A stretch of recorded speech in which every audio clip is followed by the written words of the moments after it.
Hello friends, ಇವತ್ತು ನಾವು ಬಂದಿದ್ದೇವೆ ಧಾರವಾಡ ತಾಲೂಕದ ನರೇಂದ್ರ ಗ್ರಾಮದಲ್ಲಿ. ಇಲ್ಲಿ ಸಿದ್ದಾರೂಢರು ಮತ್ತು ಅವರ ಭಕ್ತ ಮಂಡಳಿ ಇಲ್ಲಿ ಬಂದು ಈ ಒಂದು ಭಕ್ತರ ಮನೆಯಲ್ಲಿ ಇರುತ್ತಿದ್ದ ಬಗ್ಗೆ ನಮಗೆ ಒಂದು ಸಾಕ್ಷಾಧಾರ ಸಮೇತವಾಗಿ ಇಲ್ಲಿ ಕುರುಹುಗಳು ಸಿಕ್ಕಿದ್ದು. ಸಿದ್ದಾರೂಢರು ಇಲ್ಲಿ ಬಂದು ಕಬೀರದಾಸರ ಒಂದು ಬಂಗಾರದ ಒಂದು ನಿಲುವಂಗಿ ಅಥವಾ ಏನಂತ ಕೋಟ್ ಅಂತಂದು ಹೇಳ್ತಾರೆ. ಅದು ಕಬೀರದಾಸರ ಕೋಟನ್ನು ಇವರಿಗೆ ಕಾಣಿಕೆಯಾಗಿ ನೀಡಿದ ಬಗ್ಗೆ ನಮಗೆ ಕೆಲವು ಮಾಹಿತಿಗಳಿದ್ದು ಅದನ್ನು ನಾವು ಇಲ್ಲಿ ಇವತ್ತು ನೋಡೋಣ ಬನ್ನಿ.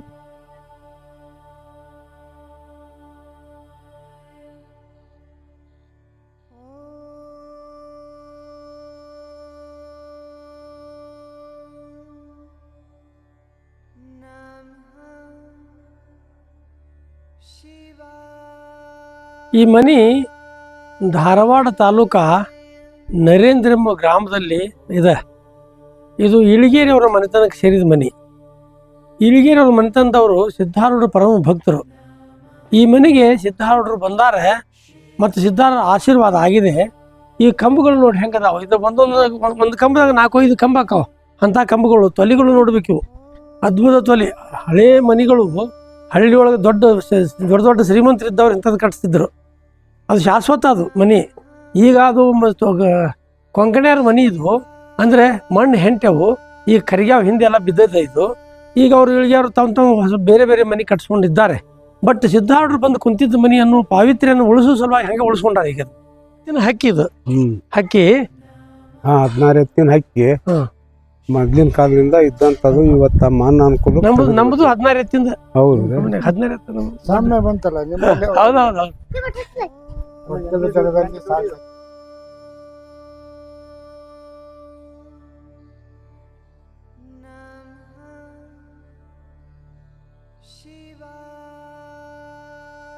ಇದು ನಮ್ಮ ಹಳೆ ಮನೆ. ಈ ಸಿದ್ದಾರೂಢ ಅಜ್ಜವರು ಆಮ್ಯಾಗ ಅವ್ರ ಕೈಯಾಗಿರುವಂಥವ್ರು ಒಬ್ರು ವೀರಭದ್ರಪ್ಪ ಅಜ್ಜವರು ಅವರು ಬಂದ್ರೆ ಇಲ್ಲೇ ಕೂಡ್ತಿದ್ರು, ಇಲ್ಲೇ ಮನಗ್ತಿದ್ರಿ. ಅಂದ್ರೆ ನಮ್ಮ ಹಿರಿಯರು ಹೇಳ್ತಿದ್ರು, ನಾವು ವೀರಭದ್ರಪ್ಪ ಅಜ್ಜವ್ರು ನೋಡಿ, ಸಿದ್ದಾರೂಢ ಅಜ್ಜವ್ರು ನೋಡಿಲ್ಲ.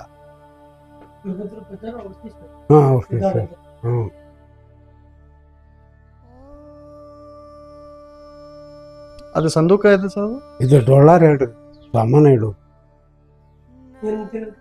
ಡೊಳ್ಳಾರ್ ಇರ್ತಾರೆ.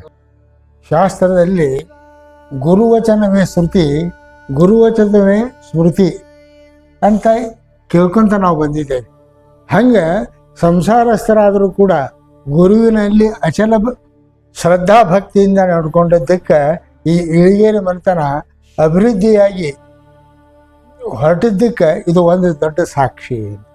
ಇದು ಗುರು ಶಿಷ್ಯರ ಸಂಬಂಧ ನಾವು ಆಧ್ಯಾತ್ಮಿಕದಲ್ಲಿ ಹೇಳ್ತೇವೆ. ಗುರು ಶಿಷ್ಯರ ಸಂಬಂಧ ಸಾಂಸಾರಿಕ ಜೀವನದಲ್ಲಿಯೂ ಕೂಡ ಇದು ನಡೆದಿದ್ದಕ್ಕೆ ನಾವು ಇಳಿಗೇರಿ ಮನೆತನಕ್ಕೂ ಬಂದು ಸಿದ್ದಾರೂಢರಿಗೆ ಆದಂತಹ ಈ ಘಟನೆಯನ್ನು ನಾವು ಕೇಳಿದ ಮೇಲೆ ಇದು ಶ್ರದ್ಧೆ ಭಕ್ತಿಯ ದ್ಯೋತಕ ಅಂಥೇಳಿ ನಮಗೆ ಅನಿಸ್ತದೆ. ಶ್ರೀಹರಿಯವರೇ ಸಿದ್ದಾರೂಢರ ಮಠಕ್ಕೆ ಅಥವಾ ಸಿದ್ದಾರೂಢರ ಕರುಣೆ ಈ ಇಳಿಗೇರಿ ಮನೆತನದವ್ರಿಗೆ ಆಗಿದ್ದ ಬಗ್ಗೆ, ಇಳಿಗೇರಿ ಮನೆತನದವರು ಸಿದ್ದಾರೂಢರ ಮಠಕ್ಕೆ ಯಾವ ರೀತಿ ಸೇವಾ ಮಾಡಿದರು, ಅದರ ಅನುಭವವನ್ನು ನೀವು ನಮಗೆ ತಿಳಿಸ್ಕೊಡಬೇಕು. ಹಿಂದಕ್ಕೆ ನಮ್ಮ ಅಜ್ಜರ ಕಾಲದಾಗ ರೀ, ಈಗ ಹಿಂದಿನ ಕಾಲದಾಗ ಅವ್ರು ನಮ್ಮ ಅಜ್ಜವ್ರು ಇದ್ದ ಟೈಮ್ದಾಗ ಸಿದ್ದಾರೂಢರು ಕೂಡ ಭಾಳ ಒಡನಾಟ ಇತ್ತಂತ. ಸಿದ್ದಾರೂಢರನ್ನ ಕೇಳೋದ್ಲಿ ಏನು ಮಾಡ್ತಂಗಿಲ್ಲ. ಸಣ್ಣ ವಿಷಯ ಇರಲಿ ದೊಡ್ಡದರ ಇರಲಿ ಅವ್ರು ಅಪ್ನಿ ತಗೊಂಡ ಮುಂದೆ ಸಾಗೋದ್ರೆ ಒಂದು ತಮ್ಮ ಯಾವ ಇವು ಇದ್ರು ಅವ್ರನ್ನ ಕೇಳೇ ಮಾಡೋದು. ಅಂಥ ಟೈಮ್ದಾಗ ಭಾಳ ಚಂದ ಅವರು ಸಿದ್ದಾರೂಢರು ಇವ್ರಿಗೆ ದಾರಿ ತೋರಿಸಿ ಬೇಕಾದಷ್ಟು ಅನುಕೂಲ ಮಾಡಿಕೊಟ್ಟಾರೆ ನಮ್ಮ ಅಜ್ಜವ್ರಿಗೆ. ಅದ್ರ ಪ್ರಕಾರ ನಾವು ಈಗ ಹಂಗೆ ನಡ್ಕೊತೀವಿ.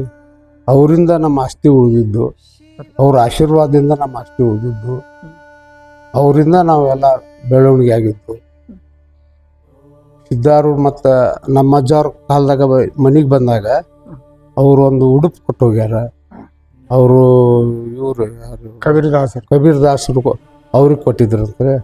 ಅವರು ನಮಗೆ ನನ್ನ ಆಶೀರ್ವಾದದಿಂದ ಇದೊಂದು ವಸ್ತು ಇಲ್ಲಿರಲಿಪ್ಪ ಅಂತೇಳಿ ಕೊಟ್ಟು ಹೋದಂಥ ಒಂದು ವಸ್ತು ನಮ್ಮ ಮನೆಯಲ್ಲಿ ಐತಿ. ಇವತ್ತಿನ ಮಟನೂ ಅದನ್ನು ಪೂಜೆ ಪುನಸ್ಕಾರ ಮಾಡ್ಕೊತ ಚಂದಾಗಿದೆ. ಇನ್ನು ನಿಮ್ಮ ಮನೆತನದ ಉದ್ಯೋಗ ಏನೇ ಇದ್ರೂ ಕೂಡ ಸಿದ್ಧಾರೂಢದ ಕಾಲದಿಂದಲೇ ನೀವು ಅಲ್ಪ ಕಾಣಿಕೆಯಲ್ಲಾಗಲಿ ನಿಮ್ಮ ಭಾವನದಲ್ಲಿ ಅಲ್ಪ ಕಾಣಿಕೆ, ಆದರೆ ಇವತ್ತಿನವರೆಗೆ ಅದನ್ನು ನೀವು ಚಾಚು ತಪ್ಪದ ನಡೆಸ್ಕೊಂಡ್ರಿ ಅಂತ ನನ್ನ ಭಾವನೆ. ಅದು ನಿಮ್ಮ ಬಾಯಿಂದ ಬರಬೇಕು ಅಂತ ನನ್ನ ವಿಚಾರ. ಇಲ್ಲ, ಸಿದ್ಧಾರೂಢ ಆಶೀರ್ವಾದದಿಂದ ನಾವು ಇವತ್ತಿನ ಮಠ ಇಷ್ಟು ಚಂದಾಗಿ ಇದ್ದಿದ್ರಿ. ಮತ್ತು ಅವ್ರ ಆಶೀರ್ವಾದನೂ ಆಗೈತಿ ನಮ್ಮ ಮನೆಗೆ. ಯಾವಾಗೂ ಏನು ಕಮ್ಮಾಗ್ಲಂಗೆ ಇರ್ತೈತೆ ಹೋಗಪ್ಪ ಅಂತೇಳಿ ನಮ್ಮ ಅಜ್ಜವ್ರಿಗೆ ಆಶೀರ್ವಾದ ಮಾಡ್ಯಾರಂತ. ಅದನ್ನ ಪ್ರಕಾರ ನಾವು ಇವತ್ತು ಹಂಗೆ ನಡ್ಕೊಂತ ಹೊಂಟೇವಿ. ನಮಗೂ ಏನು ಕಮ್ಮಿ ಮಾಡಿಲ್ಲ. ಅದರ ಸತ್ಯ ಅಂತ ತೋರಿಸ್ಕೊಂತ ಹೊಂಟಾರೆ. ನಿಮ್ಮ ತಾತನವರು ಅಜ್ಜವರು ಮೊಮ್ಮಗನ ಕರ್ಕೊಂಡು ಹೋಗಿದ್ರಲ್ಲ ಮಠಕ್ರೆ, ಸಿದ್ಧಾರೂಢ ಅಜ್ಜಾರ ಏನು ಅಡಿಕೆ ಹಾಕೊಂಡು ಏ ತಮ್ಮ ಕೈ ಚಾಚಲೆ ಅಂದ್ರು. ಅದ್ರಾಗ ಅವರು ಎಲೆಡಿಕೆ ಉಗುಳಿದ್ರು. ಉಗುಳಿದ್ರು. ಅದನ್ನ ಉಗುಳತ್ಲಿ ಹೊರಗೆ ಚಲ್ರಿ. ಅದನ್ನ ಗಪ್ನ ಕಿಶೆದಾಗ ಇಟ್ಕೊಂಡ್ರಿ. ಈ ಕಿಶೆದಾಗ ಇಟ್ಕೊಂಡಾಗ ಗೆದ್ಲೆ ಮಗನ ಅಂತೇಳಿ ದುಬ್ಬನ ಮ್ಯಾಗ ಚಪ್ಪಳಿಸಿ ನಮ್ಮ ಅಜ್ಜಿಗೆ ಹೇಳಿದ್ರಂತ್ರಿ, ನೋಡ್ಪ ರಾಮಣ್ಣ, ನಿನ್ನ ಮಗನಿಗ ಕೈಯಾಗ ಎಲೆಡಿಕೆ ಉಗುಳೇನಿ, ಅವ್ ಚಲ್ಲಿಲ್ಲ, ಗಪ್ಪನ ಕಿಶೆದಾಗ ಇಟ್ಕೊಂಡ, ಬಚ್ಚೆ ಮಾಡಿ ಇಟ್ಕೊಂಡ, ನಿನ್ನ ಎಷ್ಟು ಆಸ್ತಿ ಐತಿ ಅಷ್ಟು ಉಳೇನದ್ರಾಗ, ಅದು ಹಂಗ ಉಳಿತೈತಿ ಹೋಗ ಅಂತ ಹೇಳಿದ್ದಾರೆ. ಇದು ಗುರುವಿನ ಕರುಣೆ. ಇದು ಗುರು ಈಗ ಪುರಾತನ ಕಾಲದಿಂದ ಕೂಡ ನೀವು ಶಿಷ್ಯನಾದವನು ಗುರುವಿನ ಪ್ರಸಾದ ಯಾವ ರೂಪದಿಂದ ಇದ್ರೂ ಕೂಡ ಅದನ್ನು ಸ್ವೀಕಾರ ಮಾಡುವ, ಬರೇ ಕಫ ಕೊಟ್ಟಿದ್ದನ್ನು ನುಂಗಿದ ಒಬ್ಬ ಶಿಷ್ಯ, ಅವ ಲೋಕೋತ್ತರ ಪ್ರಸಾದ ಅಂದ್ರೆ ಅವನಿಗೆ ಭೇದ ಭಾವ ಇಲ್ಲ. ಅದ್ವೈತ ಸ್ಥಿತಿನೇ ಅದು. ಅಂಥದನ್ನ ಆಚರಿಸ್ಕೊಂಡ್ ಬಂದಿತ್ತು ಈ ಮನೆತನ. ಅಂದ್ರೆ ಇದು ಬಹಳ ದೊಡ್ಡ ಮನೆತನ. ಇದು ಅದಕ್ಕಾಗೆ ಪೂರ್ವೋತ್ತರವಾಗಿ ಇದು ಬೆಳೀತಾ ಇದೆ. ಹಿಂದಕ್ಕೆ ಬ್ರಿಟಿಷರ ಕಾಲದಾಗ ಸಿಂಧಿ ಏನೋ ಆಕ್ಷನ್ ಹರಾಜು ಇರ್ತಿದ್ವು ಅಂತ. ಹರಾಜು ಹೋಗೋ ಟೈಮ್ದಾಗ ನಮ್ಮ ಅಜ್ಜವ್ರು ಹೊಂಟ ತಯಾರಾದ ಟೈಮ್ದಾಗ ಅವನ ಕಝನ್ಸ್ ಬಂದ ನಮಗೂ ಒಟ್ಟು ಹಿಸ್ಸೆ ಕೊಡಪ್ಪ ಅಂತ ಕೇಳಿದಾಗ, ನಡ್ರಿಪ್ಪ ಅಷ್ಟರು ಕೂಡ ಹೋಗಿ ಅಂಗಡಿ ತೊಗೋನು ಅಂಥೇಳಿ ಅಲ್ಲಿ ಹೋದ ಟೈಮ್ದಾಗ ಅವರು ಏರಿಸಿಬಿಟ್ಟಾರಂತ್ರಿ ಆ ಅಂಗಡಿಗಳು ಹರಾಜ್ನ್ಯಾಗ. ಏರ್ಸಿದ್ಗಳೇ ಅದು ತುಟ್ಟಿ ಆತಂತೇಳಿ ಇವ್ರು ಅನ್ಕೊಂತ ಬಂದ ಮನ್ಯಾಗ, ನಾವು ರೇಟ್ ಹೆಚ್ಚಿಗೆ ಆಗೈತಪ್ಪ, ಇದು ನಾವು ಅಲ್ಲಿ ಅಂಗಡಿ ಮಾಡಕ್ಕೆ, ನೀವು ಒಬ್ಬನ ಮಾಡ್ಕೋ ಅಂಥೇಳಿ ಹೇಳಿದ್ರಿ. ಅವಾಗ ಇವರು ಹೋಗಿ ಸಿದ್ಧಾರೂಢ ಅಜ್ಜಾರಿಗೆ ಭೇಟಿಯಾಗಿ ನಮ್ಮ ಪರಿಸ್ಥಿತಿ ಹಿಂಗಾಗೈತಿ, ನಂಗೆ ಧೈರ್ಯ ಸಾಲದಾರ್ಕ ಇಲ್ಲಿ ಬಂದೇನಿ, ಮತ್ತು ನಾವು ಒಬ್ಬನ ಮಾಡೋದಾಗೈತಿ ಅಂಗಡಿ ಅನ್ನೋತ್ಲೆ ಅವರು ಆಶೀರ್ವಾದ ಮಾಡ್ಯಾರ ಸಿದ್ಧಾರೂಢ ಅಜ್ಜವ್ರು. ನಿಂಗೆ ಚಲೋ ಆಕೈತಿ ಹೋಗಪ್ಪ ಅಂಥೇಳಿ. ಚಲೋ ಆಕೈತಿ ಹೋಗಪ್ಪ ಅಂತ ಹೇಳಿದಾಗ 3-4 ತಿಂಗಳದಾಗ ಅಂದ್ರೆ ಅದು 10 ಪಟ್ಟು ಫಾಯ್ದೆ ಆಯ್ತು ರೀ ಇವ್ರಿಗೆ. ಫಾಯ್ದೆ ಆದಾಗ ಮುಂದೆ ಒಂದು ದಿವಸ ತನ್ನ ಮೊಮ್ಮಕ್ಳು ಕರ್ಕೊಂಡ, ಅಂದ್ರೆ ನಮ್ಮ ಅತ್ತೆಯವರು ನಮ್ಮ ತಂದೆಯವ್ರನ್ನ ಕರ್ಕೊಂಡು ಹುಬ್ಬಳ್ಳಿಗೆ ಅಜ್ಜನಂತಕ್ಕೆ ಹೋದಾಗ ಒಂದು ದೊಡ್ಡ ಪರಾತ್ ತುಂಬ ಬೆಳ್ಳಿ ರೂಪಾಯಿ ತೊಗೊಂಡು ಹೋಗಿ ಅವ್ನ ಮುಂದಿಟ್ಟಾಗ ಮುಗುಳ್ನಾಗ ಇಟ್ಕೊಂತ ಒಂದು ಮುಟ್ಗಿ ತೊಗೊಂಡು ತೊಡಿ ಬಿಟ್ಟು ಇಟ್ಕೊಂಡು ಇವನ್ ತೊಗೊಂಡು ಹೋಗಿ ನರೇಂದ್ರಾಗ ಬಿತ್ತಪ್ಪ ಅಂದ್ರಿ. ಬಿತ್ತಂದಾಗ ಅವ್ರಿಗೆ ಏನು ತಿಳಿದೇ ಇಲ್ಲ ನಮ್ಮ ಅಜ್ಜಗೆ. ಬಿತ್ತಂದ್ರೆ ಅರ್ಥ ಆಗಿಲ್ಲ ಅಂಥೇಳಿ ಮುಂದೆ ನರೇಂದ್ರಕ್ಕೆ ಬಂದು ಹಿರಿಯರನ್ನ ಕೂಡಿಸಿ ಇದು ಹಿಂಗೆ ಅಂದಾನ ಅಜ್ಜ, ಇದನ್ನ ಏನು ಮಾಡಬೇಕು ಅಂತೇಳಿ ಮತ್ತು ಒಬ್ರಿಗೊಬ್ರು ತಲೆ ಉಡಿಸಿ ಒಂದು ಹೊಲ ಖರೀದಿ ಹಿಡ್ದಾರ್ರಿ. ಅದ ರೊಕ್ಕದ್ಲೆ ಇವತ್ತಿನವ್ರಿಗೆ ನಮ್ಮ ಕಡೆ ಐತೆ ಹೊಲ. ಅದ್ರ ಪೀಕ್ ಇವತ್ತಿನವ್ರಿಗೆ ನಾವು ತರ್ತೇವೆ. ಅದೇ ಬಿತ್ತದಂಗೆ ಆಗೈತಿ. ಮತ್ತು ಇವತ್ತಿನ ಮಟ್ಟ ಬೆಳೆ ಬರಾಕ್ತೈತೆ ಅಂತಂದ್ರೆ ಅದ ಅರ್ಥ ರೀ. ಅದು ಇವತ್ತಿನ ಮಟ್ಟ ಆಶೀರ್ವಾದ ಅಜ್ಜಂದು ಐತಿ ನಮಗೆ. ಅಲ್ಲೋ ಮತ್ತು ಅಡಿಸ್ವಾಮಿ, ನಿಂಗೆ ಹೆಂಗೆ ತಿಳಿತು ಮುಂದಿಂದ ಆಳಿನ ತೊಂದ್ರೆ ಇಷ್ಟು ಬರ್ತೈತೆ ಅಂತೇಳಿ 40 ಎಕರೆ ನೀ ಹಾಕೊಂಡು ಹೊಲ 40 ಎಕರೆ ಮಾವಿನ ಗಿಡ ಹಚ್ಚಿದೆ. ಈಗ 22 ವರ್ಷದ ಹಿಂದ್ರಿ. ಈಗ ಆಳಿನ ತೊಂದ್ರೆ ಶುರುವಾಗೈತಿ. ಕನಸು ಬಿದ್ದಿತ್ತ ನಿನಗಂದ್ರೆ ಕನಸಿಲ್ಲ, ಏನಿಲ್ಲ. ಸಿದ್ಧಾರೂಢ ಅಜ್ಜ ನನ್ನ ಪರವಾನಗಿ ಕೊಟ್ಟ. ಆ ಪ್ರೇರಣೆ ಆಕೈತಿ. ಈಗ ನೀವು ಭಕ್ತಿಯಿಂದ ಇದ್ರೆ ನಿಮ್ಗೆ ಸಹಜವಾಗಿ ಆ ಪ್ರೇರಣೆ ಬರ್ತೈತಿ. ಒಮ್ಮೆ ಹೋಗಿ ಕುಂತನ್ರಿ ಅಲ್ಲಿ ಕುಂತು ವಿಚಾರ ಮಾಡಕತ್ತೀನಿ, ಈಗ ಇಷ್ಟು ತ್ರಾಸ ಹಾಕದೈತಿ, ಮುಂದೆ ಅಳಿಂದ ಹೆಂಗಪ್ಪ, ಇಷ್ಟು ಭೂಮಿ ಐತಿ, ಇಷ್ಟು ಹೊಲ ಇದನ್ನ ಮಾಯನ್ಗಾಗಿ ಹಚ್ಚಿ ಬಿಡ್ತಾನಂತೆ. ಮರ್ದಿವ್ಸ ರೀ ರತ್ನಗಿರಿಗೆ ಹಚ್ಚೇ ಬಿಟ್ಟಿನಿ. 3 ಟೈಮ್ ಹಚ್ಚಿನ್ರಿ. ಮೊಮ್ಮಕ್ಳು ಹಚ್ಚಕ 40 ಎಕರೆ 65ನೇ ಇಸ್ವ್ಯಾಗ ರೀ. 64 65ನೇ ಇಸ್ವ್ಯಾಗ ಬ್ಯಾಡಪ್ಪ ಅಷ್ಟು ತಡಿ ಇನ್ನೂ ಸ್ವಲ್ಪ ದಿವಸ ತಡಿ ಬೇಡ ಅಂತ ಮುಂದೆ 68ನೇ ಇಸ್ವ್ಯಾಗ ಎಣ್ಣ ಮತ್ತು ಟ್ಯಾಕ್ಟರ್ ತರ್ತಾನ ಹಾಕ್ತಿದ್ದಿ ತಂದು ಬಿಡು. ಗುಡ್. ಅವಾಗ ತಂದ್ರೆ 68ನೇ ಇಸ್ವ್ಯಾಗ ತಂದ್ರೆ ಇಡೀ ಊರಿಗೆ ಫಸ್ಟ್ ಟ್ಯಾಕ್ಟರ್. ಅವಾಗ ಇದ್ರಕ್ಕಿಲ್ರಿ ಯಾರು ಟ್ಯಾಕ್ಟರ್. ವರ್ಷ ಜಾತ್ರೆ ಮೊದಲೇ 2 ದಿನ ಮೊದಲೇ ದಿಂಡಿ ಬರ್ತದ್ರಿ ಕಲ್ಲೋಳಿಂದ ಇಲ್ಲೇ. ಅದು ಸಿದ್ಧಾರ ಮಠದಿಂದ ಇಲ್ಲೇ ನಾವು ಅವರೆಲ್ಲರಿಗೂ ಅನ್ನಪ್ರಸಾದ ಇಟ್ಕೊಂಡಿರ್ತೀವಿ. ಅವತ್ತು ಬಂದು ಅವರು ಪೂಜೆ ಪುನಸ್ಕಾರ ಮಾಡ್ಕೊಂಡು ಎಲ್ಲರಿಗೂ ದರ್ಶನ ಕೊಟ್ಟು ತಾವು ಎಲ್ಲರೂ ಊಟ ಮಾಡ್ಕೊಂಡು ಮುಂದೆ ಸಿದ್ಧಾರ ಮಠಕ್ಕೆ ಹೋಗ್ತಾರೆ ಇಲ್ಲಿಂದ.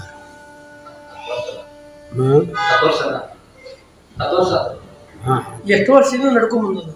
ನಾವು ಈಗ ಒಂದು ಈಗ 18 ವರ್ಷ ಮ್ಯಾಗ ಆತ್ರಿ. 18 ವರ್ಷ ಸನಿಯಕ್ಕೆ ಆತ್ರಿ ಇಲ್ಲಿ ಮಠ.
ಈಗ ನಾವು ಧಾರವಾಡ ತಾಲೂಕಿನ ನರೇಂದ್ರ ಗ್ರಾಮದಲ್ಲಿರುವಂತಹ ಹರಿಸ್ವಾಮಿ ಇಳಿಗೇರಿಯವ್ರ ಮನೆಯೊಳಗೆ ಬಂದಿದ್ದೇವೆ. ಇಲ್ಲಿ ಯಾಕೆ ಬಂದಿದೆ ಅಂತಂತಂದ್ರೆ ಈ ಇಳಿಗೇರಿ ಮನೆತನ ಸಿದ್ಧಾರೂಢ ಪರಮ ಶಿಷ್ಯರು. ಇವರು ಮಲ್ಲಪ್ಪನವರು ಅಂತ ಹೇಳಿ ಪ್ರಥಮತಃ ಶಿಷ್ಯರಾದಂಥವ್ರು. ಇವ್ರ ಮನೆತನಕ್ಕೆ ಸಿದ್ಧಾರೂಢರು ನರೇಂದ್ರಕ್ಕೆ ಬಂದಿದ್ರು. ಆ ಬಂದ ಸಂದರ್ಭದಲ್ಲಿ ಕಬೀರದಾಸರು ಅಂತ ಏನು ಸಿದ್ಧಾರೂಢ ಶಿಷ್ಯರಿದ್ರಲ್ಲ, ಅವರ ನಿಲುವಂಗಿ ಅಂದ್ರೆ ಕೋಟು ಅಂತ ಹೇಳ್ತೇವಲ್ಲ, ಅದನ್ನ ಇವ್ರು ತೊಗೊಂಬಂದು ಸಿದ್ಧಾರೂಢರು ಇವ್ರ ಮನೆತನಕ್ಕೆ ಇದು ಆಶೀರ್ವಾದ, ಇದನ್ನು ಪೂಜೆ ಮಾಡಿ ಅಂತ ಹೇಳಿ ಇದನ್ನು ಅವ್ರಿಗೆ ಕೊಟ್ಟು ಹೋಗಿತ್ತು. ಅದನ್ನು ಇವತ್ತಿನವರೆಗೂ ಕೂಡ ಆ ಮನೆತನದವರು ಈ ಕಬೀರದಾಸರಿಂದ ಬಂದಂತಹ ಈ ನಿಲುವಂಗಿಯನ್ನು ಸಿದ್ಧಾರೂಢರು ಹೇಳಿಕೊಟ್ಟದ್ರಲ್ಲ, ಅದನ್ನು ತಮ್ಮ ದೇವರ ಪೂಜೆ ಕೋಣೆಯಲ್ಲಿ ನಿತ್ಯ ಪೂಜೆಯನ್ನು ಮಾಡ್ತಾ ಇದ್ದಾರೆ.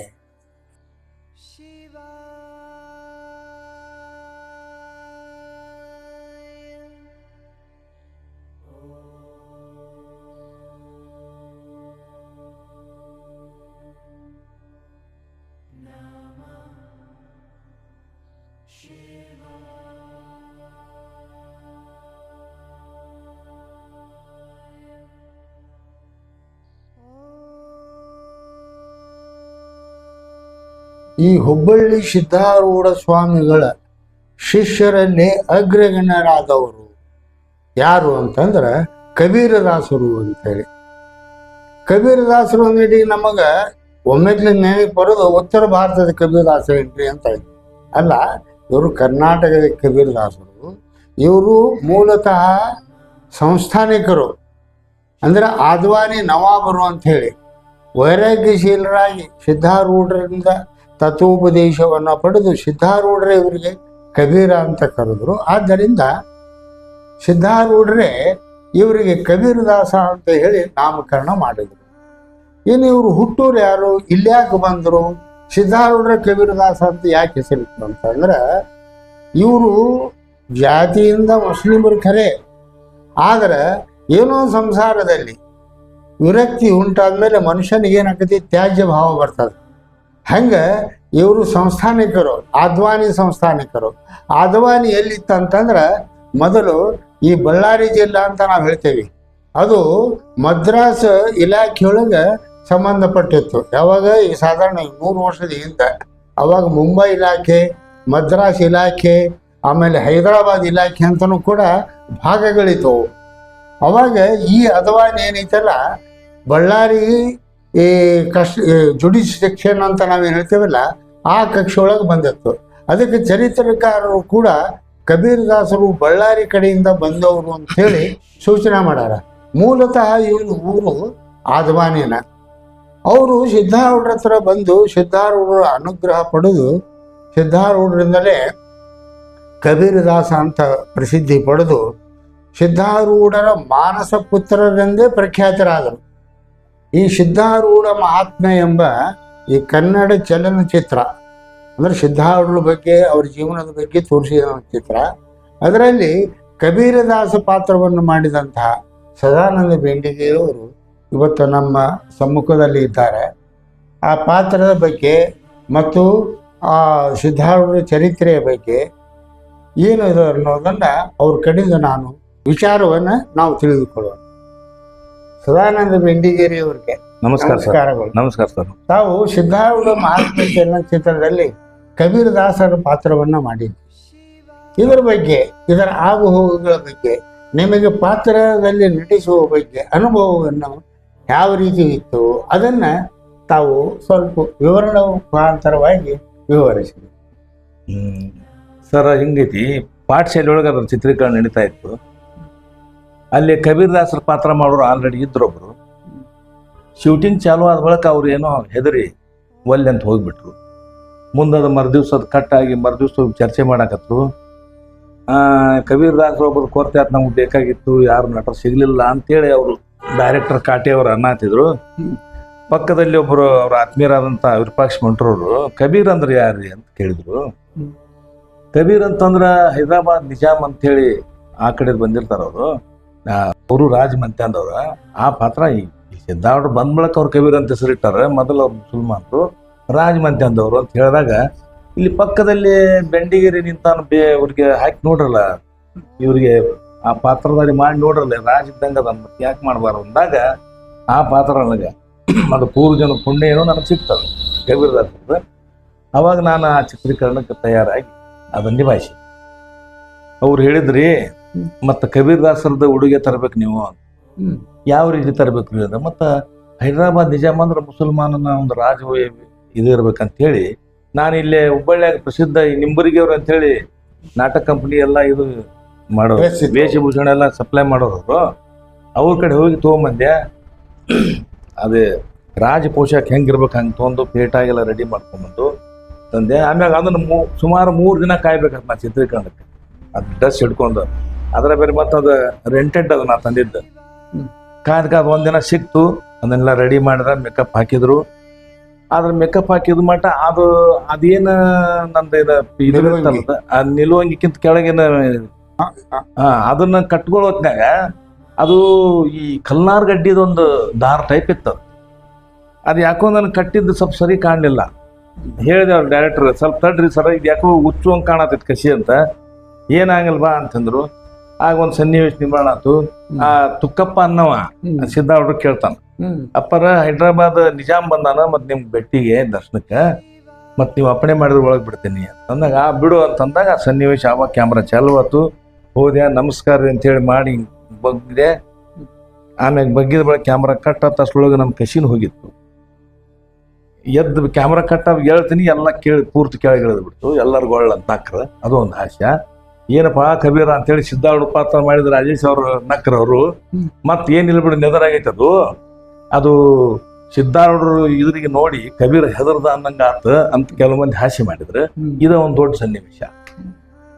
ಇದು ಒಂದು ಹಾಸ್ಯ ಸನ್ನಿವೇಶ ಆಗಿ ಪರಿವರ್ತನೆ. ಒಂದು ಸರಿ ಚಿತ್ರೀಕರಣ ಸಮಯದಾಗ ಇಲ್ಲೇ ಸಿದ್ದಾರ್ಡ್ ಮಾಡಿದಾಗ ಡುಮ್ಗೇರಿ ಸೀನ್ ಆಗಾಗ್ತಿತ್ತು. ಅವಾಗ ನನಗ ಆ ಕೌಲೂರ್ ಅನ್ನೋರು ನಿರ್ಮಾಪಕರವರು ಕರ್ಕೊಂಡು ಹೋದ್ರು. ನೋಡಿದೆ, ಆಮೇಲೆ ಹೆಂಗೈತೆ ನೋಡ್ರಿ ಅಂತಂದ್ರೆ, ನಿಮ್ಗೆ ಓಕೆನಾ ಅಂತ ಅವ್ರು ನನಗೆ ಕೇಳಿದ್ರು. ಡೈರೆಕ್ಟರ್ ಬಿಟ್ಟು ನನಗೆ ಕೇಳಿದ್ರು ಸ್ವತಃ ಅವರು. ಸರ ಇದು ಯಾಕೋ ನನಗೆ ಸಿದ್ದಾರ್ಡ್ರು ಸೀನ್ ಅನಿಸ್ವಲ್ತು. ಯಾಕಂದ್ರೆ ಕೈಪಾದ ಮ್ಯಾಗಿರ್ಬೇಕು ಸಿದ್ದಾರ್ಡ್ರು. ಇದು ಒಂಥರ ಇದು ದೋತ್ರದ ಅರ್ಧ ದೋತ್ರ ಅಂತಂದ್ರೆ ಭಕ್ತ ಕುಂಬಾರ ಟೈಪ್ ನನಗೆ ಕಾಣಬತ್ತಿದೆ. ಸಿದ್ದಾರ್ಡ್ ಪೂರ್ಣ ಆಗಲ್ಲ, ನೀವು ನೈಜ್ ತೋರಿಸ್ಬೇಕು ಅಂದೆ. ಇಲ್ಲ ಅವರೆಲ್ಲ ದೊಡ್ಡ ನಟರಾಕರಪ್ಪ, ಹಂಗೆಲ್ಲ ಮಾಡಕ್ ಬರಂಗಿಲ್ಲ ನಾವು. ಹಂಗಂದ್ರೆ ಹಂಗಲ್ರಿ, ಸ್ವತಃ ಈ ಸರ್ವಜ್ಞ ಮೂರ್ತಿಯೊಳಗೆ ಸರ್ವಜ್ಞ ಇದೈತಲ್ಲ ಆತ್ಮೆ, ರಾಜ್ಕುಮಾರ್ ಸ್ವತಃ ಕೈಪಾದ ಮ್ಯಾಗ ಅದಾರಲ್ಲಿ. ಯಾಕಂದ್ರೆ ನೈಜ ತಿಳಿಬೇಕಂತ ನಾನು ವಾದಿಸಿದ್ದೆ. ಅಷ್ಟೊಳಗೆ ಮತ್ತವರು ಸ್ವತಃ ರಾಜೇಶ್ ಅವ್ರು ನನಗೆ ಈ ಮುಗಿದ ಬಳಕ ಬಾರಪ್ಪ ನೀನು, ಅದೇನು ನನಗೆ ಬರೋಬ್ಬರಿ ಹೇಳಪ್ಪ, ನಮ್ಗೆ ಗೊತ್ತಾಗೋತು, ಮತ್ತೆ ಏನಾಗಬಾರ್ದು ಅಂದ್ರೆ, ಇಲ್ಲ ಸರ ಹಿಂಗೈತಿ ನಿಮ್ಗೆ, ಸರ್ ನೀವು ಇಲ್ಲಿ ಬರ್ರಿ ತೋರಿಸ್ತೇನೆ ಅಂತೇಳಿ ಸಿದ್ದಾರ್ಡ್ರದ್ದು ನಿಂತಿದ್ದ ಮೂರ್ತಿ ಐತಲ್ರಿ ಇಲ್ಲಿ ಸಮಾಧಿ ಮಂದಿರದಾಗ, ಅದನ್ನ ತೋರಿಸಿದ್ಯಾ. ಹೌದಾ ಹಿಂಗ, ಈಗ ಇದು ಬರೋಬ್ಬರಿ ಸಿದ್ದಾರ್ಡ್, ಅದು ಪೇಟ ಬೇಕು ಸರ ಅಂದ್ಬಿಟ್ಲೆ, ಏನ್ರ ಮಾಡಪ್ಪ ಅಂತ ಅವರು ಅಂದ್ರೆ, ನಾನು ಹೇಳಿದೆ ನಿರ್ಮಾಪಕರಿಗೆ ಹೇಳಿ, ಇಲ್ಲೇ ಮಠದೊಳಗೊಬ್ಬರು ಇವರಿದ್ರು ಅಲಂಕಾರ ಮಾಡೋರು, ಶಿವರಾಮ್ ಅಂತ ಹೇಳಿ, ಸಿದ್ದಾರ್ಡ್ ಅಲಂಕಾರ ಮಾಡೋರು. ನಾವು ಹಿರಿಯರವರು, ಅವ್ರಿಗೆ ಹೋಗಿ ಅಜ್ಜ ಮತ್ತೆ ಇದು ನೀನು ಒಂದು ಪೇಟ ಮಾಡು, ಮತ್ತು ಯಾವ ರೀತಿ ಉಡಿಸ್ಬೇಕು ಅನ್ನೋದು ನೀನು ಸ್ವಲ್ಪ ಹೇಳ್ಕೊಟ್ಬಿಡಿಲ್ಲ ಅಂತ ಹೇಳಿ ಅಲ್ಲೇ ಮಠದ ಇದು ರೂಮ್ನಲ್ಲಿ ಕರ್ಕೊಂಡು ಹೋಗಿ ಅವ್ರಿಗೆಲ್ಲ ರೆಡಿ ಮಾಡಿಸಿ ಚಾಲು ಮಾಡಿದ್ರು. ಅದ್ರೊಳಗೆ ಇಲ್ಲಿ ಮನೋಹರ್ನು ಕೂಡ ಬರ್ತಿದ್ದ. ಇನ್ನು ಮನೋಹರ್ನು ಬಂದು 2-3 ಸರಿ ಇದು ಮಾಡ್ಯಾನ. ಆಮ್ಯಾಗ ಕಂಟಿನ್ಯೂ ಆಗ್ತದ. ಆವಾಗ ಸಿದ್ದಾರ್ಡ್ದು ಸ್ವರೂಪ ನಿಜವಾದ ಸ್ವರೂಪ ಅಂದಂಗ ಆತ. ಅವಾಗ ರಾಜೇಶ್ ಅವರು ಭಾಳ ಖುಷಿ ಆದ. ನಮ್ಮ ದೊಡ್ಡಪ್ಪ ಫಕೀರಪ್ಪ ಬಸಪ್ಪ ಬೆಂಡಿಗಿ ಅಂತ, ನಮ್ಮ ಅಜ್ಜವರು ಬಸಪ್ಪ ಬೆಂಡಿಗಿ, ಬಸಪ್ಪ ರಾಮಪ್ಪ ಬೆಂಡಿಗಿ. ಅದು ಇದೇನಾತ, ಒಂದ್ಸರಿ ಏನಾತಂದ್ರೆ ನಮ್ಮ ದೊಡ್ಡಪ್ಪ ನಮ್ಮ ಅಜ್ಜನ ಹಿರೇಮಗ ಹರಿಹರದಿಂದ ಲಗ್ನ ಆಗಿ ಬರಾಕತ್ತಿಲ್ಲ. ಇದು ಬ್ರಹ್ಮಗಂಟಿನ ಅಂತ ಉಡಕ್ಕಿ ಗಂಟ ತಗೊಂಡ್ ಬಂದಾಗ ಸಿದ್ದಾರ್ಡ್ ದೇಹ ಬಿಟ್ಟಿದ್ ಸುದ್ದಿ ಬಂತಲ್ಲ. ಮತ್ತ ಅವ ಗುಡ್ಕೆ ಮಲ್ಲಪ್ಪನವ್ರದ್ದು ಭಾಳ ಈ ಮಠಕ್ಕೆ ದೊಡ್ಡ ಶ್ರೀಮಂತರು ಹೌದು. ಆ ಮಠದ ಉಸ್ತುವಾರಿನೂ ಅವರೇ ಇದ್ರಂತ. ಅವಾಗ ನಮ್ ದೊಡ್ಡಪ್ಪ ಅಲ್ಲಿ ಕೆಲಸ ಮಾಡವ, ಪಾರು ಫಕೀರ ಅಂತ ಹೇಳಿ ಕರೆದಂತ. ಹಂಗ ಏನಿಲ್ಲ, ಅದು ಹಂಗ ಹೋಗಿಬಿಟ್ನಂತ ನಮ್ ದೊಡ್ಡಪ್ಪನ. ಅದ್ ಬಿಟ್ಟು ಹಂಗ ಅವಾಗ ಒಂದ್ 25 ವರ್ಷ ಇರ್ಬೇಕು ನಮ್ ದೊಡ್ಡಪ್ಪಗ. ಹೋಗಿ ಅದು ದೇಹ ಬಿಟ್ಟಿದ್ದೆಲ್ಲ ಇದಾಗಿ ಅವ್ರ ಶರೀರ ಇದು ತೇರ್ ಮ್ಯಾಗ ಕುಂದಿರ್ಸಿ, ಆಮ್ಯಾಗ ತೇರ್ ಹೋಗುವ ಹೊತ್ನಾಗ ಅದ್ರ ಕೆಳಗೆ ಇದ್ನಂತ ನಮ್ಮ ದೊಡ್ಡಪ್ಪ. ಗಂಧದ ಎಣ್ಣೆ ಮುಣಿಗೆ ಹೇಳ್ತಿತ್ತಂತ. ಅದೇನೋ ಬಾಂಬೆದವ್ರು ಅವ್ರು ಇವರು ಪಾರ್ಸಿ ಜನ ಬಂದು ಅದ್ರ ಶೂಟಿಂಗ್ನು ಮಾಡಿದ್ರಂತ. ಅವಾಗ ಶೂಟಿಂಗ್ ಆಗಿತ್ತು. ಅದು ಎಲ್ಲಿತ್ತು ಕ್ಯಾಮ್ರಾ, ಇದು ಚಿತ್ರೀಕರಣ ಗೊತ್ತಿಲ್ಲ, ಆಗಿತ್ತು. ಮುಂದೆಲ್ಲ ರೌಂಡ್ ಹೊಡೆದ್ ಬಂದು ಮತ್ತೆ ಇಳಿಸ್ತಾವ್. ನಾನು ಒಳಗೆ ಇದ್ರಾಗ ಬಂದು ಅಲ್ಲೆಲ್ಲ ಇದು ಕುಂದಿರ್ಸ್ತವ್ರು. ಅದ್ರಾಗ ಭಾಳ ಮಂದಿ ಇದ್ರು, ಒಳಗೆ ನಾನು ಮೇಜರ್ ಅದ್ರಾಗ. ಇಷ್ಟೆಲ್ಲ ಈ ಪರಿ ಆತ. ಅದು ನಂದೊಂದು ಯಾವ ಜನ ಪುಣ್ಯ ಏನೋ ಆ ಮಹಾತ್ಮನ ಹಿಂಗೆ ಎತ್ತಿದ್ರೆ ಹೂ ಬಂದಂಗೆ ಬಂದ್ಬಿಟ್ಟ ಸಿದ್ದಾರ್ಡ ಅಂತ ಹೇಳಿ. ಇದು ನಮ್ಮ ದೊಡ್ಡ ಅದೇ ಅವರು ಅವತ್ತಿಂದ ನನಗೆ ಏನು ಹೇಳಿದ್ರಲ್ಲ, ಅನೇಕ ಮಂದಿ ಒಳಗೆ ನಮ್ಮ ದೊಡ್ಡಪ್ಪ ಅವಾಗ ಲೀಡರ್ ಬೋಡ್ಕೆ ಮಲ್ಲಪ್ಪ ಇದ್ನಲ್ಲ, ಅವನ ಕೈ ಕೆಳಗೆ ನಾವು ನಮ್ಮ ದೊಡ್ಡಪ್ಪ ತಗೋಪಕ್ಕಿರಪ್ಪ ಅಂದಾಗ ಎಲ್ಲ ಮಾಡ. ಆದ್ರೂ ಆಕ್ಚುಲಿ ಹೊತ್ಕೊಂಡ್ ಬಂದವ್ ನಮ್ಮ ದೊಡ್ಡಪ್ಪನ, ಅದನ್ನ ಹೇಳಿದ್ದ. ಈಗ ಆ ನಂತರ ಎಲ್ಲಾರು ಕೂಡ್ತಾರೆ ಮಾತ್ಮರು ಅಂತ. ಅವಾಗೆಲ್ಲ ಬೇರೆನೇ ಇರ್ತ ಪರಿಸ್ಥಿತಿ ಅವಾಗ.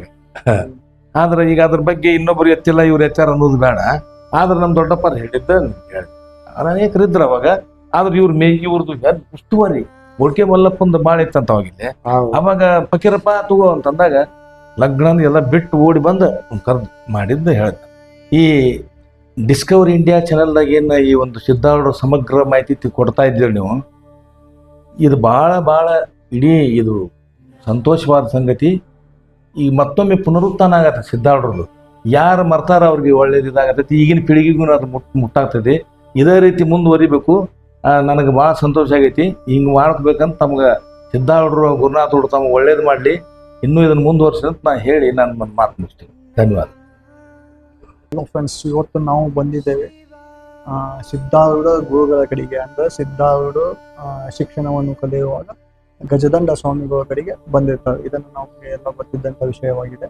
ಗಜದಂಡ ಸ್ವಾಮಿಗಳು ನಮಗೆ ಹೇಗೆ ಇಲ್ಲಿ ಭೇಟಿ ಆಗ್ತದೆ ಅಂತಂದ್ರೆ, ಇದು ಚಲನಚಿತ್ರದಲ್ಲಿ ಗಜದಂಡ ಸ್ವಾಮಿಗಳಾಗಿ ನಟನೆ ಮಾಡಿದಂತ ಗುರುಗಳು ಇಲ್ಲಿ ನಮಗೆ ಇವತ್ತು ಭೇಟಿಯಾಗಿದ್ದಾರೆ. ಇವತ್ತು ನಾವು ಸಂದರ್ಶನವನ್ನು ತೆಗೆದುಕೊಳ್ಳೋಣ ಮತ್ತು ಅವರಿಂದ ಕೆಲವು ವಿಷಯಗಳನ್ನು ಮತ್ತು ಮಾಹಿತಿಗಳನ್ನು ತಿಳಿದುಕೊಳ್ಳೋಣ ಬನ್ನಿ. ಇಂದು ನಾವು ಧಾರವಾಡದಲ್ಲಿರುವಂತಹ ಸಿದ್ಧ ಯೋಗ ಕೇಂದ್ರ ಇದರ ಉಸ್ತುವಾರಿಯನ್ನು ನೋಡಿಕೊಳ್ಳೋರು, ಮೇಲ್ವಿಚಾರಕರು, ಫೌಂಡರ್ ಯಾರು ಅಂತಂದ್ರೆ ಬಸವರಾಜ ಸಿದ್ಧಾಶ್ರಮ. ನಮಸ್ಕಾರ ಗಜದಂಡ ಶಿವಯೋಗಿಗಳಿಗೆ. ನಮಸ್ಕಾರ ನಮಸ್ಕಾರ ನಿಜಗುಣ ಶಿವಯೋಗಿಗಳಿಗೆ. ನಾ ಯಾಕೆ ಗಜದಂಡ ಶಿವಯೋಗಿಗಳು ಅಂತ ನಾನು ನಿಮಗೆ ಅಂದೇನೆ ಅಂದ್ರೆ, ಸಿದ್ಧಾರೂಢರ ಚಲನಚಿತ್ರ ಬಂದಿತ್ತು. ಆ ಚಲನಚಿತ್ರದಲ್ಲಿ ತಾವು ಸಿದ್ಧಾರೂಢರ ಗುರುಗಳಾದಂತಹ ಗಜದಂಡ ಶಿವಯೋಗಿಗಳ ಪಾತ್ರವನ್ನು ಅಭಿನಯ ಮಾಡಿದ್ರು. ಅಷ್ಟೇ ಅಲ್ಲ, ಆ ಚಲನಚಿತ್ರಕ್ಕೆ ಸಂಭಾಷಣೆ ಮತ್ತು ಆ ಚಲನಚಿತ್ರದಲ್ಲಿ ಪೂರಕವಾದಂತಹ ಈ ದೃಶ್ಯಾವಳಿಗೆ ಹಾವಭಾವ ನಟನೆಯನ್ನು ಕೂಡ ನೀವು ಮಾಡಿದ್ರಿ. ಆದ್ದರಿಂದ ನಾನು ತಮಗೆ ಗಜದಂಡ ಶಿವಗಳ ಪಾತ್ರ ಮಾಡಿದ್ದರಿಂದ ಪುನಃ ನಾನು ಗುರುಗಳ ಅಂದರೆ ನಮ್ಮ ಗುರುಗಳಾದಂತಹ ತಮಗೆ ನಾನು ನಮಸ್ಕಾರವನ್ನು ಅರ್ಪಿಸಿದ್ದೇನೆ. ಧನ್ಯವಾದಗಳು. ಈ ಚಲನಚಿತ್ರದ ಭಾಗದಲ್ಲಿ ಏನು ಸಿದ್ಧಾರೂಢರು ಗುರುಸೇವಾ ಮಾಡ್ತಿದ್ರು, ಸಿದ್ಧಾರೂಢರು ಗಜದಂಡ ಶಿವಗಳ ವೇದಾಂತವನ್ನು ಕೇಳ್ತಿದ್ರಲ್ಲ, ಆ ಸನ್ನಿವೇಶದಲ್ಲಿ ಸಿದ್ಧಾರೂಢರು ತಮ್ಮ ಸೇವಾ ಮಾಡುವಂತಹ ಒಂದು ಸನ್ನಿವೇಶ ಬರ್ತದೆ. ಸಿದ್ಧಾರೂಢರು ಗುರುಗಳ ಸೇವಾ ಆಪ್ತ ಅಂಗಸ್ಥಾನ ಸದ್ಭಾವ ಅಂತ ಹೇಳಿ ಈ ಸೇವಾ ಭಾವನೆ ಏನೈತಲ್ಲ, ಅದನ್ನು ತಾವು ಚಿತ್ರದಲ್ಲಿ ತೋರಿಸಿರಿ. ಆದರೆ ಆ ಚಿತ್ರ ಸನ್ನಿವೇಶದಲ್ಲಿ ಆ ಸೇವೆಯನ್ನು ತೆಗೆದುಕೊಳ್ಳುವಂತಹ ಸಂದರ್ಭದಲ್ಲಿ ನಿಮ್ಮ ಭಾವನೆ ಯಾವ ರೀತಿ ತೋರ್ತಿತ್ತು ಅದನ್ನು ಸ್ವಲ್ಪ ಹಚ್ಕೊಳ್ರಿ ಅಂತ. ಅವ್ರು ಸಿದ್ಧಾರೂಢರು ಸೇವೆ ಮಾಡ್ತಿದ್ದಿದ್ದು ಗಜದಂಡ ಸ್ವಾಮಿಗಳಿಗೆ. ನಾನು ಅಲ್ಲಿ ಗಜದಂಡ ಸ್ವಾಮಿ ಪಾತ್ರಧಾರಿ. ಅವಾಗ ಸಿದ್ಧಾಶ್ರಮ ಇಲ್ದಾಗಿದ್ದ. ಗಜದಂಡ ಸ್ವಾಮಿ ವೃತ್ತಿಗಳೆಲ್ಲ ಗಜದಂಡ ಸ್ವಾಮಿನೇ ಆಗಿಬಿಟ್ಟಿದ್ದ. ಹಾಗಾಗಿ ಸಿದ್ಧಾರೂಢರು ಗಜದಂಡ ಸ್ವಾಮಿ ಸೇವೆ ಮಾಡ್ತಾ ಇದ್ದಾರೆ ಅಂತ ವೃತ್ತಿ ರಹಿತ ಸ್ಥಿತಿಗೆ ಹೋಗಿ ನಾನು ಅನುಭೂತಿ ಪಡ್ತೆ. ನನಗೆ ಭಾಳ ಆನಂದ ಆಯ್ತು. ಮಹಾಪುರುಷ ಸಿದ್ಧಾರೂಢರು ಈಗ ಬಂದು ನನ್ನ ಕಾಲು ಓದ್ತಾ ಇದ್ದ ನಾನು ಅನ್ಕೊಳ್ಳಿಲ್ಲ. ಆದ್ರೆ ಆ ಕಾಲದಲ್ಲಿ ಸಿದ್ಧಾರೂಢರು ಗುರುಸೇವೆ ಹೇಗಿತ್ತು ಮತ್ತು ವಿದ್ಯಾ ಪಡಿಬೇಕಾದ್ರೆ ಆಪ್ತ ಅಂಗ ಇತ್ಯಾದಿಯಾಗಿ ಗುರುಸೇವೆ ಮಾಡಿದಾಗನೇ ವಿದ್ಯಾ ಲಭ್ಯ ಆಗ್ತಿತ್ತು. ಆ ಗುರುಕುಲ ವಾಸದ ಅನುಭೂತಿ ನನಗೆ ಅವಾಗ ಆಯಿತು. ನಾನು PhD ಮಾಡ್ತಾ ಇದ್ದೆ. PhD ಟಾಪಿಕ್ ಏನು ತೊಗೊಂಡೆ ಅಂದರೆ, ಸಿಪುತ್ರ ಸ್ವಾಮಿಗಳು ಸಿದ್ಧಾರೂಢರ ತರುವಾಯ ಮಹಾನ್ ಅದ್ವೈತ ವೇದಾಂತದಲ್ಲಿ ಪರಿಣಿತ ಮತ್ತು ಬಹಳ ದೊಡ್ಡ ಪ್ರಾಜ್ಞ ವೇದಾಂತಿ. ಅವರ ಆಶೀರ್ವಾದ ತಗೊಂಡು ನಿಜಗುಣ ಶಿವಯೋಗಿ ಶಾಸ್ತ್ರವನ್ನು ಯಾಕೆ ತೊಗೊಳ್ಬಾರ್ದು, ಇಂಗ್ಲೀಷ್ನಾಗ ಯಾರೂ ಬರೆದಿರಲಿಲ್ಲ ಏನು, ನಾನು ಇಂಗ್ಲೀಷ್ನಲ್ಲಿ ಬರೀಬೇಕು ಅದ್ರಾಗ PhD ತೊಗೊಳ್ಬೇಕಂತ ಆಸಕ್ತಿ ಹುಟ್ಟಿತ್ತು ನನಗೆ. ಅದು the metaphysics and mysticism of Nijaguna Shivayogi ಅಂತ ಟಾಪಿಕ್ ಆರಿಸ್ಕೊಂಡೆ. ಕಡೆಗೆ ಏನು ಮಾಡಿದೆ, ಆ ಮಧ್ಯದಲ್ಲಿ ಸಂಸ್ಕೃತದಲ್ಲಿ PhD ಮಾಡಬೇಕಂತ ಡಿಸೈಡ್ ಮಾಡಿ ಗುಪ್ತವಾಗಿ ಸಂಸ್ಕೃತದಲ್ಲಿ ಗುಲ್ಬರ್ಗಾ ಯೂನಿವರ್ಸಿಟಿಯಲ್ಲಿ ಸಂಸ್ಕೃತದಲ್ಲಿ ಒಂದು PhD ತೊಗೊಂಡೆ. ಅದ್ರ ಮೇಲೆ PhD, ಮೊದಲನೇ PhD ಅದು ನಾನು ಸಂಸ್ಕೃತದಲ್ಲಿ PhD. ಎರಡನೇದು ಆಮೇಲೆ ನಾನೇ ತಮಾಷೆ ಅಂದರೆ ಅವನು ಶ್ರೀನಿವಾಸರಾವ್ನ ತೆಗೆದು ನನ್ನ ಹೆಡ್ ಮಾಡಿಬಿಟ್ರು ಬೆಂಗಳೂರು ವಿಶ್ವವಿದ್ಯಾಲಯದಲ್ಲಿ. ನಾನು ಹೆಡ್ ಇದ್ದಾಗ ಥೀಸಿಸ್ ಸಬ್ಮಿಟ್ ಮಾಡಿದೆ. ಎರಡು PhD ಬಂದು. ಹೀಗೆ ನನಗೆ 2 PhD, ಒಂದು PhD ತೊಗೊಳ್ಬಾರಂದರೆ ಅದೇನು ಹೇಳ್ತಾರಲ್ಲ, it is A blessings in disguise ಅಂತಾರಲ್ಲ, ಹಾಗೆ 2 PhD ತೊಗೊಳ್ಳೋಂಥದ್ದು ಇದೆ ಅಂತ ಸಿದ್ಧಾರೂಢರು 2 PhD ಕರುಣಿಸಿದ್ರು ನನಗೆ. ಕಡೆಗೆ ದಕ್ಷಿಣ ಭಾರತದಲ್ಲಿ 2 PhD ಫಿಲಾಸಫಿಯಲ್ಲಿ ತೊಗೊಂಡವ ನಾನೇ ಅಂತ ಅವ್ರು ಭಾಳ ಸನ್ಮಾನ ಮಾಡಿದ್ರು. ಎಲ್ಲ ಈ ಪುಸ್ತಕಗಳನ್ನೆಲ್ಲ ಸರ್ಕಾರವೇ ಪ್ರಕಟ ಮಾಡ್ತು. ಡಿಸ್ಕವರ್ ಇಂಡಿಯಾ ಚಾನೆಲ್ನ ಪ್ರಸಾದ್ ಅವರು ಮತ್ತು ನಮ್ಮ ಗೊತ್ತಲ್ ಅವರು ಮಾಡ್ತಿದ್ರು ನನಗೆ ಭಾಳ ಸಂತೋಷ ಅನ್ನಿಸ್ತು. ಯಾಕೆ ಸಂತೋಷ ಅಂದರೆ, ಸಿದ್ಧಾರೂಢರ ಇತಿಹಾಸದ ಬಗ್ಗೆ ನಮಗೆ ಗೊತ್ತೇ ಇಲ್ಲ ಬಹಳಷ್ಟು ಜನಕ್ಕೆ. ಭಕ್ತರು ದೇಶಾದ್ಯಂತ ಇದ್ದಾರೆ, ವಿದೇಶದಾಗೂ ಇದ್ದಾರೆ. ಆದರೆ ಸಿದ್ಧಾರೂಢರ ಬಗ್ಗೆ, ಸಂಪೂರ್ಣ ಸಿದ್ಧಾರೂಢ ಮಠದ ಬಗ್ಗೆ, ಸಿದ್ಧಾರೂಢರ ಬಗ್ಗೆ ಮಾಹಿತಿ ಯಾರಿಗೂ ಇಲ್ಲ. ಲಕ್ಷೋಪಲಕ್ಷ ಕೋಟ್ಯಾನುಕೋಟಿ ಭಕ್ತರು ಅವರಿಗೆ. ಸಿದ್ಧಾರೂಢರ ಇತಿಹಾಸ ಯಾರಿಗೂ ಇನ್ನೂ ಗೊತ್ತಾಗಿಲ್ಲ. ರಾಮಕೃಷ್ಣ ಪರಮಹಂಸರ ರಾಮಕೃಷ್ಣ ಆಶ್ರಮದ ವ್ಯವಸ್ಥೆ ಆದರೂ ಅವರು ಇರುವಾಗ ಎಲ್ಲ ಪೂರ್ತಿ ಅದನ್ನು ರೆಕಾರ್ಡ್ ಮಾಡ್ತಾ ಬಂದರು. ದೊಡ್ಡ ದೊಡ್ಡ ಗ್ರಂಥಗಳೇ ಬಂದು ಸ್ವಾಮಿ ವಿವೇಕಾನಂದ ಹುಟ್ಟಿದ್ರು. ರಾಮಕೃಷ್ಣ ಪರಮಹಂಸರದ್ದು ಎಲ್ಲ ಪೂರ್ತಿ ಪ್ರಚಾರ ಆಯ್ತು. ಹಂಗೆ ನೋಡಿದ್ರೆ ರಾಮಕೃಷ್ಣ ಪರಮಹಂಸರಿಗಿಂತ ಇವರು ಹುಟ್ಟುತ್ತಾ ಸನ್ಯಾಸಿಗಳು, ವೈರಾಗಿಗಳು. ರಾಮಕೃಷ್ಣ ಪರಮಹಂಸರು ಇಲ್ಲಿ ಬಂದು ಸಾಧನೆ ಮಾಡಿದವರು. ಇವರು ಸಿದ್ಧರಾಗಿ ಹುಟ್ಟಿದ್ರು, ಸಿದ್ಧಾರೂಢರು. ಆದರೂ ಅವರಷ್ಟು ಪ್ರಚಾರ ಆಗಿಲ್ಲ ಅಂತ ನನಗೆ ನೋವಿತ್ತು. ನೋವನ್ನ ಹೋಗಲಾಡಿಸೋ ಸಲುವಾಗಿ ಈ ಚಾನಲ್ ಆರಂಭ ಆಗೈತೆ ಅಂತ ನನಗನ್ನಿಸ್ತು. ಇವರಿಬ್ಬರು ಏನದಲ್ಲ, ಸಿದ್ಧಾರೂಢರು ಇವರಿಬ್ಬರ ಮೇಲೆ ಎತ್ತಿ ಕೆಲಸ ಮಾಡಿರುವಂಥ ಹಚ್ಚಾರ ಅಂತ ನನಗನ್ನಿಸ್ತಾ ಇದೆ. ಇದು ಅದ್ಭುತವಾದಂತಹ ಸೇವೆ ಇದು. ಈ ಸಿದ್ಧಾರೂಢರ ಮತ್ತು ಸಿದ್ಧಾರೂಢರ ಮಠದ ಸಂಪೂರ್ಣ ಇತಿಹಾಸ ಜಗತ್ತಿಗೆ ಪ್ರಸಾರ ಆಗಬೇಕು, ಜಗತ್ತಿಗೆ ಪರಿಚಯ ಆಗಬೇಕು, ಎಲ್ಲರಿಗೂ ತಿಳಿಬೇಕು ಭಕ್ತರಿಗೆ. ಇದನ್ನ ಯಾರ್ಯಾರು ಇದನ್ನು ಕೇಳ್ತೀರಿ ಎಲ್ಲರೂ ನೀವು ಸರ್ಕ್ಯುಲೇಟ್ ಮಾಡಿರಿ, ಜಾಸ್ತಿ ಪ್ರಸಾರ ಮಾಡಿರಿ. ಅದ್ಭುತವಾದಂತಹ ಕೆಲಸ ಮಾಡ್ತಿದ್ದಾರೆ ನಮ್ಮ ಪ್ರಸಾದ್ ಅವರು. ಇದನ್ನ ಸಾಧ್ಯವಷ್ಟು ಎಲ್ಲರಿಗೂ ಮುಟ್ಟಿಸ್ಬೇಕು. ಆ ಮುಟ್ಟಿಸೋ ಮುಖಾಂತರ ಸಿದ್ಧಾರೂಢರ ಸೇವೆ ಮಾಡಿ ನೀವು ಧನ್ಯರಾಗಬೇಕು. ನಮಸ್ಕಾರ.